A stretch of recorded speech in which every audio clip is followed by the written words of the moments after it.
Since a young age, we're taught that saving money is smart, and while the behavior learned from saving is not a bad thing, there comes a time when you need to move beyond that. Saving feels safe, secure, and responsible, but if you're working towards long-term goals like retirement or financial freedom, saving can actually make you lose money. Like Charmaine, a university lecturer who went through my investing program, said that she used to really like saving. It was secure and she liked having money right there in her bank account where she can check it the whole time. But after completing my investing course, she realized that saving gave her a false sense of security. So she started making investing part of her strategy as well. Today's episode, I'm going to help you understand why saving is far from the most powerful tool for long-term wealth building. I'll show you what makes saving and investing different, the real cost of holding too much cash in a savings account, and how to understand risk in investing. If you're a good saver but you want to become great with your money, I have a free investing masterclass that's coming up. You can sign up using the link in the description of this video. I get it. Saving money in a bank account or fixed deposit feels responsible. There's no volatility. You know what your interest rate is and you know you'll get back what you've put in. But if that interest rate is 6% and inflation is also 6%, your real return is 0. And that means even though the balance has gone up, you haven't grown your money. You've basically just kept up with inflation. And then we add tax. In South Africa, for example, interest earned above the annual exemption is taxed as income at your highest marginal rate. If you're in the highest tax bracket at 45% and you're earning an 8% interest on a 1 million rand fixed deposit, you're in actual fact left with a 5.5% return after tax. That barely covers long-term average inflation. Let's compare two people. On the one side, Saving Sally earns 7% interest in her savings account and she contributes 2,000 Rand a month, so after 40 years, her account has a balance of 4.9 million. That sounds good. And also, let's ignore tax for now. On the other side, investing in Ines is investing in a diversified index ETF like an MSCI World Index ETF, which has had an average annual return of 13% in Rand. For now, we're assuming these long-term average returns in the projections. She also contributes 2,000 a month for 40 years and ends up with 25.7 million. Considering inflation, in today's terms, the value of that money would be 700,000 for Sally and 3.6 million for Ines. That's still 5 times as much. But if we look at it after 40 years, there is a difference of more than 20 million in 40 years' time. Even though both of them contributed exactly the same amount. The only difference is Ines got educated on the stock market and understood that for the long term, it's smart to invest her money and not just save it. Here's another way to look at this. Investing really accelerates the wealth building journey for Ines. She crosses the 5 million mark 13 years before Saving Sally gets there. What would Sally have to save to have as much by year 40? Sally needs to contribute 10,400 per month instead of 2,000 a month. That's 5 times more than Ines is putting in. As you can see, when you invest rather than save, your money can potentially grow bigger, faster, and with less contributions from your side. But you're rightly thinking, these returns aren't guaranteed.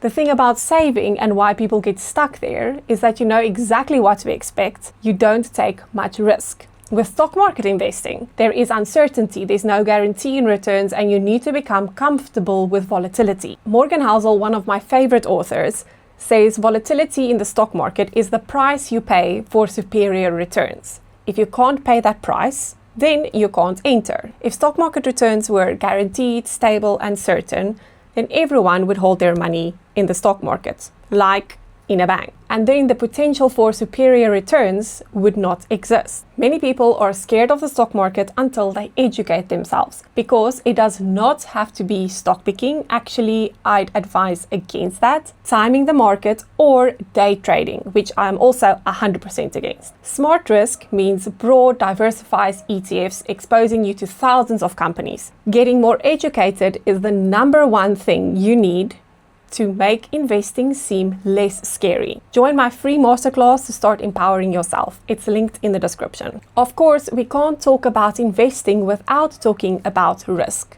Sally's 7% return in her savings account is guaranteed, even though it's not a great return after tax. But Ines, on the other side, is taking higher risk for higher expected reward. The stock market goes up and down, and it's tied to lots of different variables that can affect it. But fundamentally, these two things are completely different.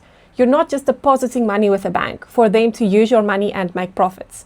You're using your money to become an owner in companies, to share in the value they create for shareholders, and to get profits paid out to you as dividends. This is how real wealth is created, by owning assets that compound, even though it contains risk. But before we look at how much risk there actually is, let's look at the kind of risks that exist and how you can minimize it. The first thing is diversification, because buying the stocks of single companies is very risky. Diversifying is easy by investing in index ETFs that potentially gives you exposure to thousands of companies, countries, and currencies. I have a full YouTube video explaining this. I'll link that so that you can watch it. The next risk is time. Trying to time the market is impossible. Missing out on the 10 best days over a 20-year period can literally halve your returns.